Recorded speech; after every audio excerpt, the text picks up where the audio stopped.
யாழ்ப்பாணம் மல்லைப்பிட்டி பகுதியில் போலீஸ் துப்பாக்கி சூட்டிற்கு இலக்காகி உயிரிழந்த சிறுவனுக்கு 17 வயது என்பது உறுதியாகியுள்ளது.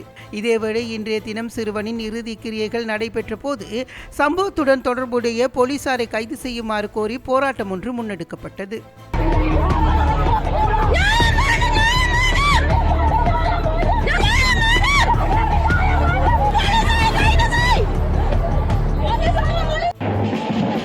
யாழ்ப்பாணம் மல்லைப்பிட்டி பகுதியில் போலீசாரின் துப்பாக்கிச் சூட்டில் உயிரிழந்த சிறுவனின் இறுதி கிரியைகள் இன்றைய தினம் வியாழக்கிழமை நடைபெற்ற போது சம்பவத்துடன் தொடர்புடைய போலீசாரை கைது செய்யுமாறு கோரி போராட்டம் முன்னெடுக்கப்பட்டது. இறுதி ஊர்வலத்தில் கலந்து கொண்ட சிறுவனின் உறவினர்களினால் இந்த போராட்டம் முன்னெடுக்கப்பட்டுள்ளது. இதன்போது குறித்த பகுதிக்கு வருகை தந்திருந்த போலீசாருக்கு உறவினர்கள் எதிர்ப்பினை வெளியிட்டனர்.